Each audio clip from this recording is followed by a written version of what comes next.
এখান থেকে স্পষ্ট হয় এই কথা ধোঁকাবাজি ছাড়া আর কিচ্ছু না, যে বাঙালির মহা উৎসব হচ্ছে পহেলা বৈশাখ। এই কথার মাধ্যমে মুসলমানের সন্তানদেরকে আকীদা নষ্ট করে জাহান্নামী বানানো হচ্ছে, শিরকের মধ্যে লিপ্ত করা হচ্ছে।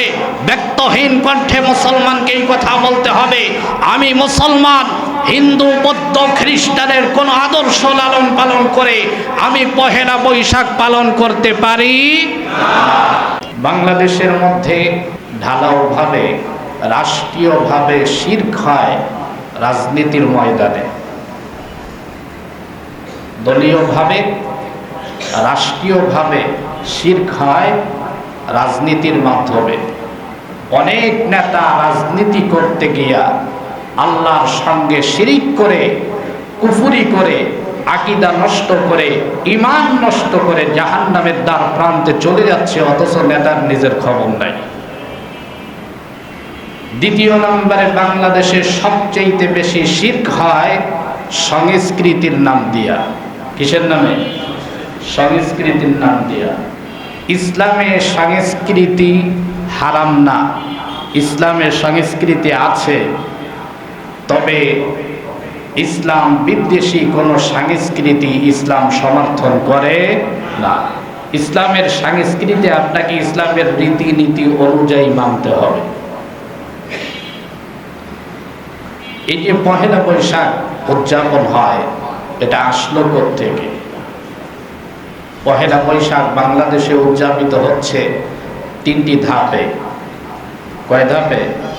3 ধাপে। প্রথম নম্বরে এটা শুরু হয়েছে জমিদারদের আমলে। জমিদার যখন ছিল, জমির মালিক ছিল জমিদাররা, বাকি যারা ছিল তারা জমি ভাড়া নিয়ে অথবা সাহায্যের মতো নিয়ে সেখানে থাকতো। বাৎসরিক অথবা মাসিক ট্যাক্স জমিদারদেরকে দেওয়া লাগতো। জমিদাররা যে জমির ট্যাক্স উঠাইতো, তাদের একটা হিসাব গণনা ছিল বাংলা বর্ষ অনুযায়ী। তারা পুরা বছরে যা বাকিটাকে পড়তো, এগুলাকে তারা চৈত্র মাসে গুরুত্ব সহকারে এগুলাকে উঠাইতো। এবং পহেলা বৈশাখ যেহেতু বছরের শুরুর দিন, জমিদাররা এই দিনটাতে তারা মিষ্টি মুখ করাইতো অন্যদেরকে, যে তারা খাজনা পেয়েছে, ট্যাক্স পেয়েছে। আনন্দে তারা মিষ্টি মুখ করাইতো, ওরা সমাজের মধ্যে এটা ছিল। এটা হচ্ছে পয়লা বৈশাখের প্রথম ধাপ। দ্বিতীয় ধাপে শুরু হলো ব্যবসায়ীদের মাধ্যমে, যেটার নাম হলো হালখাতা। ছিলেন? হালখাতার মাধ্যমে পয়লা বৈশাখ উদযাপন দ্বিতীয় ধাপে শুরু হলো। ব্যবসায়ীরা সারা বছর যা বাকিটাকি দেয়, এটা চৈত্র মাসের একদম লাস্ট দিক দিয়া তারা এগুলা খুব হিসাব করা শুরু করে এবং পহেলা বৈশাখে তারা দোকান সাজায়া, এরপরে যত কাস্টমার আছে তাদেরকে কাঠের মাধ্যমে দাওয়াত দিয়া দোকানে এনে মিষ্টিও খাওয়াইতো, বাকি যা ছিল সেগুলা উসুল করে নিত। ব্যবসায়িক একটা কৌশল। এটা হলো পহেলা বৈশাখের দ্বিতীয় ধাপ। এই পহেলা বৈশাখের সব দোকানে হালখাতা হতো। এখনো গ্রামগঞ্জের অনেক বাজারে আছে, বিশেষ করে হিন্দু ভাইয়েরা যারা ব্যবসার কাজ করে অধিকাংশই পহেলা বৈশাখে হালখাতা করে, আর না করলে এই মাসের মধ্যে তারা হালখাতা করে। এটা কি হচ্ছে দ্বিতীয় ধাপ। তৃতীয় ধাপ হচ্ছে বর্তমান যেটা চলছে। এটা শুরু হয়েছে আপনার 1989 সালে। কত সালে? 1989 সাল। এটা প্রথম বাংলাদেশে এনেছে আপনার পশ্চিম বাংলা এক হিন্দু, নাম তার তরুণ ঘোষ। কি নাম? তরুণ ঘোষ। এই তরুণ ঘোষ সর্বপ্রথম এটা যশোর থেকে শুরু করে ঢাকায় এনে এটা আমদানি শুরু করেছে আপনার চালু করা থেকে। এখান থেকে এটাকে প্রথম বছর বৈশাখী মেলা, তারপরে বৈশাখী মিছিল, এরপরে এটার নামকরণ করা হয়েছে মঙ্গল শোভা যাত্রা, যেটা বর্তমানে এখনো চালু আছে। এখন এটা বাংলাদেশে যে সিস্টেমে বৈশাখী আপনার মঙ্গল শোভাযাত্রা চলতেছে, এটা প্রথম বাংলাদেশে আনলো কে? মুসলমান না হিন্দু? হিন্দু। স্বাভাবিক কথা হচ্ছে, আমাকে যদি কিছু আবিষ্কার করতে দেওয়া হয় বা আপনাদের কাউকে যদি কিছু করার পারমিশন দেওয়া হয় যে আপনি এখানে একটা আয়োজন করেন, তো আপনি মুসলমান হলে তো অবশ্যই চিন্তা করবেন যে আমার মুসলিম ধর্মে কি আছে, আমি আয়োজনটা সেভাবেই করি, ঠিক কিনা? আরেকজন বিধর্মী অন্য ধর্মের লোককে যদি আয়োজনের ম্যানেজমেন্টের দায়িত্ব দেওয়া হয়, সে তো তার ধর্মের রীতি অনুযায়ী করবে না, আমারটা ফলো করবে, সে তো তারটা ফলো করবে, এটা স্বাভাবিক। এই মঙ্গল শোভাযাত্রা সাজিয়েছে হিন্দুরা তাদের ধর্মের মতো করে। বাংলাদেশে সেটা চলে আসছে। হিন্দুদের আবিষ্কারকৃত মঙ্গল শোভাযাত্রা আর বৈশাখী পালনে মুসলমানেরা অংশগ্রহণ করতে পারে না। এখানে আমাদের প্রধান বিরোধ হচ্ছে শিরকের বিরোধ। কিসের বিরোধ? শিরকের বিরোধ। পদে পদে আমার কলিজার টুকরা মুসলিম যুবকেরা সেখানে অংশগ্রহণ করে তাদের অজান্তে অথবা জানতে শিরকের মাধ্যমে তারা ঈমান হারা হয়ে জাহান্নামী হয়ে যাচ্ছে। শিরিক, অন্যায়, অবিচার, পাপাচার, এগুলা প্রকাশ্যে হোক গোপনে হোক সর্ব অবস্থায় হারাম করেছেন কে? আল্লাহ তাআলা হারাম করেছেন। আল্লাহ রাব্বুল আলামিন বলেছেন, قل إنما حرم ربي الفواحش ما ظهر منها وما بطن والإثم والبغي بغير الحق وأن تشركوا بالله। আল্লাহ রাব্বুল আলামিন বলেন, হে রাসূল আমার, আপনার উম্মতদেরকে জানায়া দেন, পাপের কাজ যেগুলো আছে, ফাহিশা কাজ যেগুলো আছে, অন্যায় যেগুলো আছে, সেগুলা প্রকাশ্যে হোক গোপনে হোক সর্ব অবস্থায় সেগুলাকে আল্লাহ হারাম করে দিয়েছেন। ওয়া আন তুশরিকু বিল্লাহ, আর আল্লাহর সঙ্গে শরীক স্থাপন করা, এটাকে আল্লাহ তাআলা হারাম করেছেন। এটা সে জেনে করুক না জেনে করুক, যে অবস্থায় করুক, শিরকের গুনাহ বড় ভয়ঙ্কর। ইচ্ছা করে করলেও শিরকের গুনাহ হবে, কেউ যদি না জেনেও করে তারপরেও শিরকের গুনাহ হবে। তাহলে শিরক জেনেও করা যাবে না, না জেনেও করা যাবে না। আল্লাহ রাব্বুল আলামিন স্পষ্ট ভাষায় বলে দিয়েছেন। আল্লাহ রাব্বুল আলামিন অন্য আয়াতের মধ্যে আল্লাহ তাআলা আরো সতর্ক করে বলেছেন, ফালাম্মা আতাউ আম্মা দুহু আনহু কুলনা লাহুম কুনু কিরাদাতান খাসিন। আল্লাহ রাব্বুল আলামিন বলেন, যারা অহংকার করে আল্লাহ যা হারাম করেছেন তা হারাম হিসাবে মানে না, আল্লাহ যা হালাল করেছেন তা হালাল হিসাবে মানে না, আল্লাহ যেই পথে চলতে বলেছেন সেই পথে চলে না, যেই পথে চলতে নিষেধ করেছেন সেই পথে চলে। এমন অহমিকা নিয়ে যারা কাজ করে, আল্লাহ তাআলা বলেন, এমন একটি জাতিকে আমি আল্লাহ তাআলা তাদেরকে মানুষ থেকে বানর বানিয়ে দিয়েছি। ছিল কি?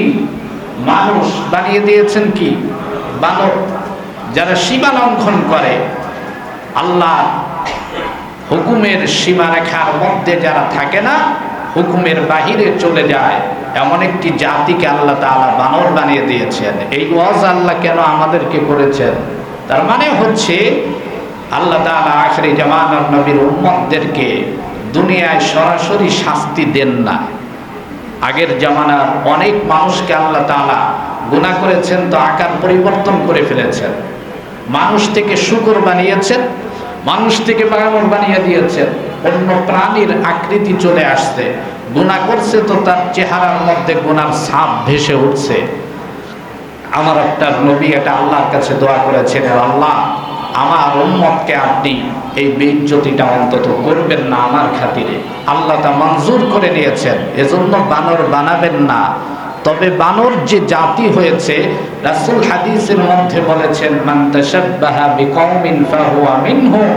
কিয়ামতের ময়দানে আল্লাহ তাআলা ওই সমস্ত সীমা লঙ্ঘনকারীদের সঙ্গে যারা দুনিয়া সাদৃশ্যপূর্ণ আচরণ করবে, আল্লাহ তাদেরকে কিয়ামতের ময়দানে তাদের সঙ্গেই দাঁড় করাবেন। বলেন নাউজুবিল্লাহ। দুনিয়ায় আপনার চলা যদি খ্রিস্টানদের সঙ্গে হয়, হাসরের ময়দানে তাদের সঙ্গে আল্লাহ দাঁড় করাবেন। দুনিয়ায় আপনার চলা যদি হিন্দু বৌদ্ধদের সঙ্গে হয়, কিয়ামতের ময়দানে তাদের সঙ্গে দাঁড় করাবেন। আপনার সীমা লঙ্ঘন যদি যাদেরকে আল্লাহ তাআলা বানর বানিয়েছেন ওই সমস্ত মানুষের মতো হয়, কিয়ামতের ময়দানে আল্লাহ বানরের আকৃতি দিয়া তাদের সঙ্গে দাঁড় করাবেন। এজন্য আমাকে আপনাকে যে কোনো কাজ করার আগে সতর্ক হতে হবে। তাহলে পহেলা বৈশাখ আবিষ্কার করেছে মুসলমান না হিন্দুরা? হিন্দুরা আবিষ্কার করে এখানে পদে পদে কিভাবে শিরিক হয় বিস্তারিত আলোচনা করতে পারবো না, মাত্র দুই একটা পয়েন্ট ধরাইয়া দিব। পহেলা বৈশাখ শুরু হয় সংস্কৃতির নাম দিয়া, এটাকে বলা হয় বাঙালির উৎসব। বাঙালির উৎসব। আপনার সুফিয়া কামাল নাম শুনছেন? সুফিয়া কামালের একটা শিল্পী গোষ্ঠী আছে, এটার নাম হলো ছায়ানট। ছায়ানট, এই ছায়ানট শিল্পী গোষ্ঠী আপনার ফজরের আগেই তারা রমনা বটমূলে, যদিও রমনা বটমূল বলা হয়, এখানে বটগাছের কোনো হদিস নাই, যে কোনো একটা জায়গায় তারা অবস্থান করে সূর্য ওঠার অপেক্ষায় থাকে। এই ছায়ানট শিল্পী গোষ্ঠীর শিল্পীরা সেখানে অবস্থান করে। এরপরে যখন সূর্য ওঠে তারা সেখানে রবীন্দ্রনাথ ঠাকুরের গানের মাধ্যমে পহেলা বৈশাখকে তারা বরণ করে। গানের প্রথম করি কি, এসো হে বৈশাখ এসো। এরপরে ভ্যান প্যানানি যা আছে ঢোল তবলা সব বাজায় পহেলা বৈশাখকে তারা বরণ করে থাকে। এই গানের মধ্যে প্রথম নম্বরে গান দ্বারা তারা মঙ্গলকে ডাকে। কি ডাকে? মঙ্গল ডাকে। আচ্ছা বলেন তো আমাদের আকীদা কি? মঙ্গলের মালিককে? জবান খুলে বলেন, মঙ্গল দেওয়ার মালিককে? আল্লাহ। তারা গানের মাধ্যমে পহেলা বৈশাখের মঙ্গল ডাকে, এসো হে বৈশাখ এসো। এরপরে গানের একটা কলিতে গিয়া তারা গায় আপনার অগ্নি সনে সূচি হোক ধরা। এটা গানের মধ্যে আছে না নেই?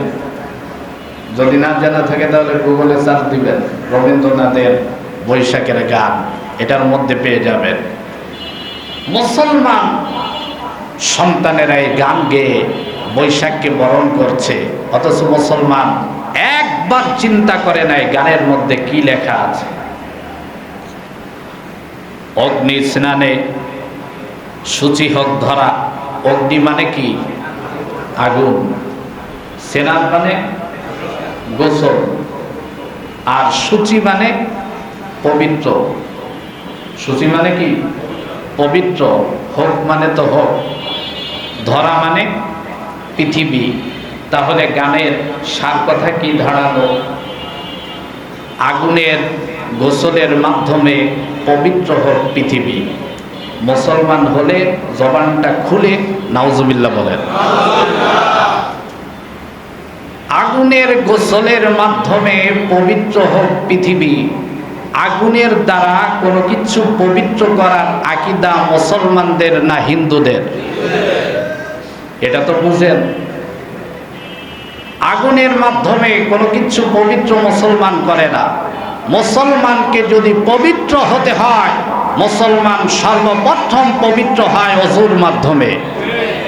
মুসলমানকে যদি তার চাইতে পবিত্র হতে হয়, মুসলমান পবিত্র হয় গোসলের মাধ্যমে। মুসলমানকে যদি আরো পবিত্র হতে হয়, মুসলমান পবিত্র হয় কালেমায়ে শাহাদাতের মাধ্যমে। মুসলমান আগুনের মাধ্যমে পবিত্র হয় না। যারা আগুনের মাধ্যমে পবিত্রের স্লোগান দেয় তারা মুসলমান নয়, নামধারী মুনাফিক। মুসলমান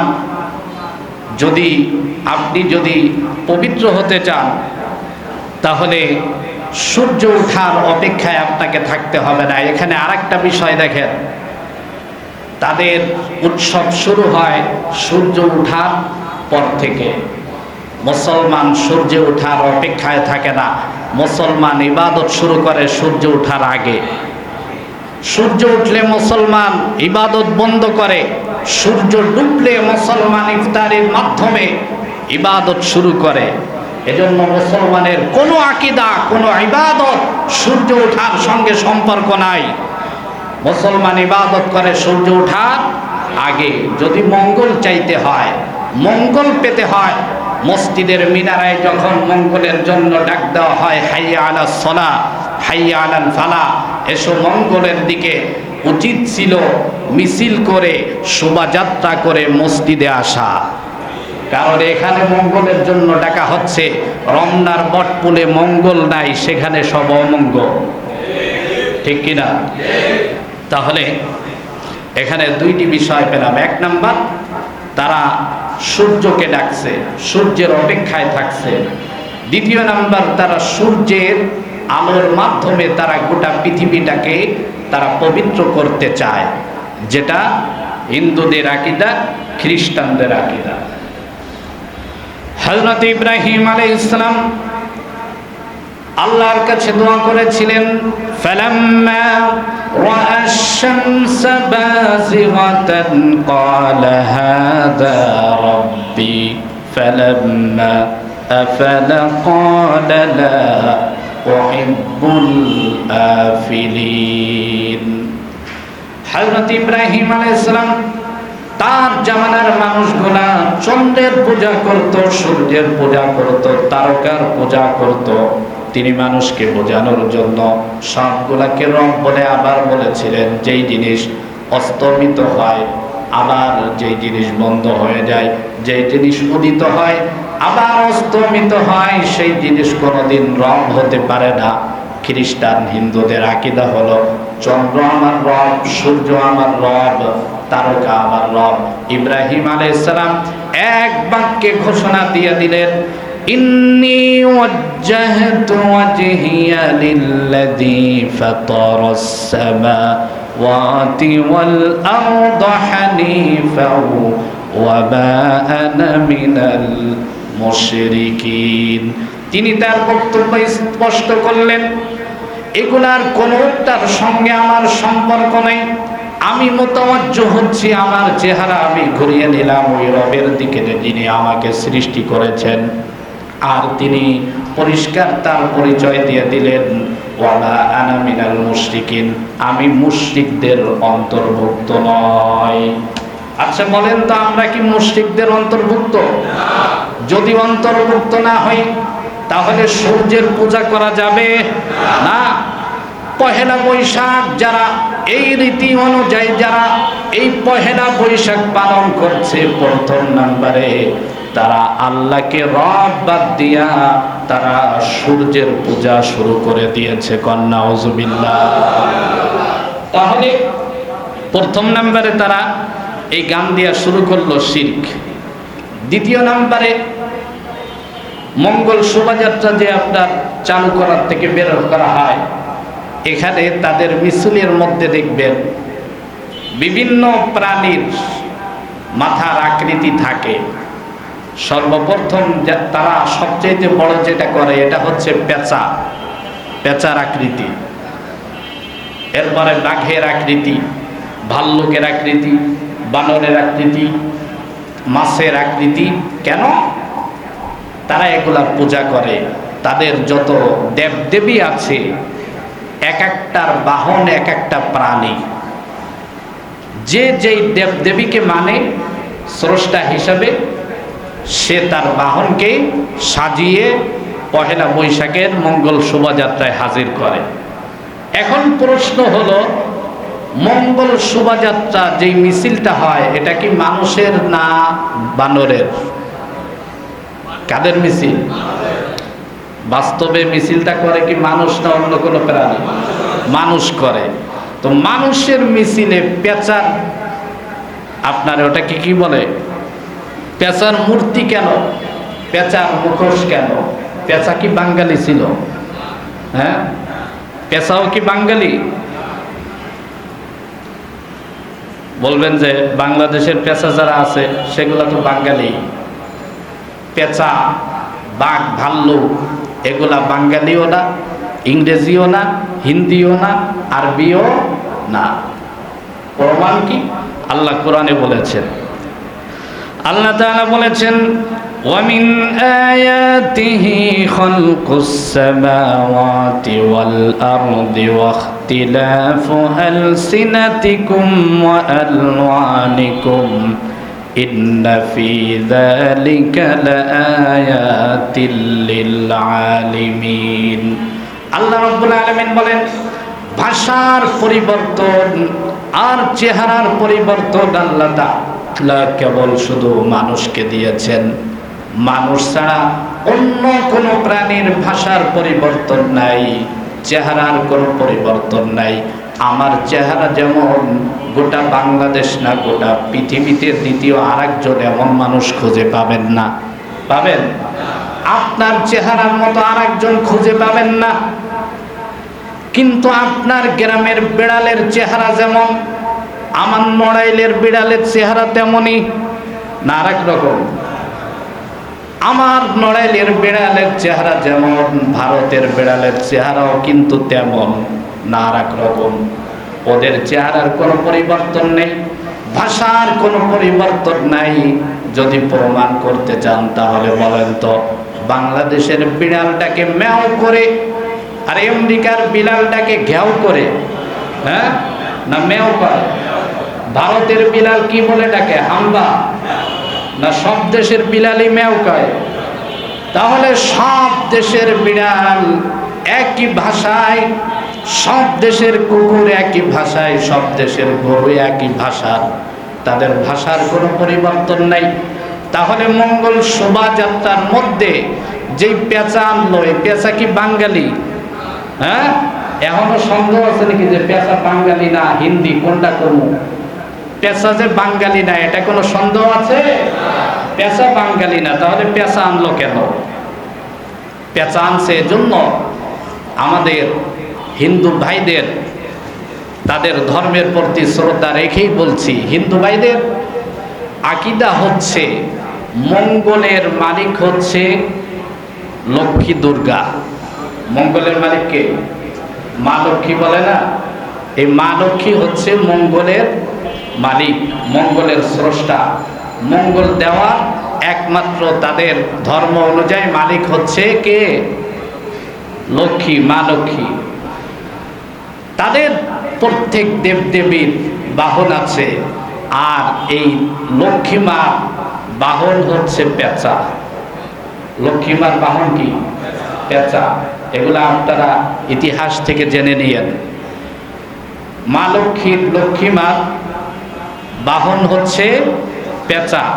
তারা এটা বুঝাইতে চায়, তাদের আকীদা হচ্ছে মিছিলের মধ্যে, শোভাযাত্রার মধ্যে তারা পেঁচা এনে মা লক্ষ্মীকে আমন্ত্রণ জানায় যে লক্ষ্মীমা, আমাদের মিছিলে তোমার পেঁচাকে, তোমার বাহনকে সর্বপ্রথম এনেছি, তুমি সেখানে আসন গ্রহণ করো আর আমাদের বেহায়া মার্কা মুসলমানদের জন্য তুমি মঙ্গল কামনা করো।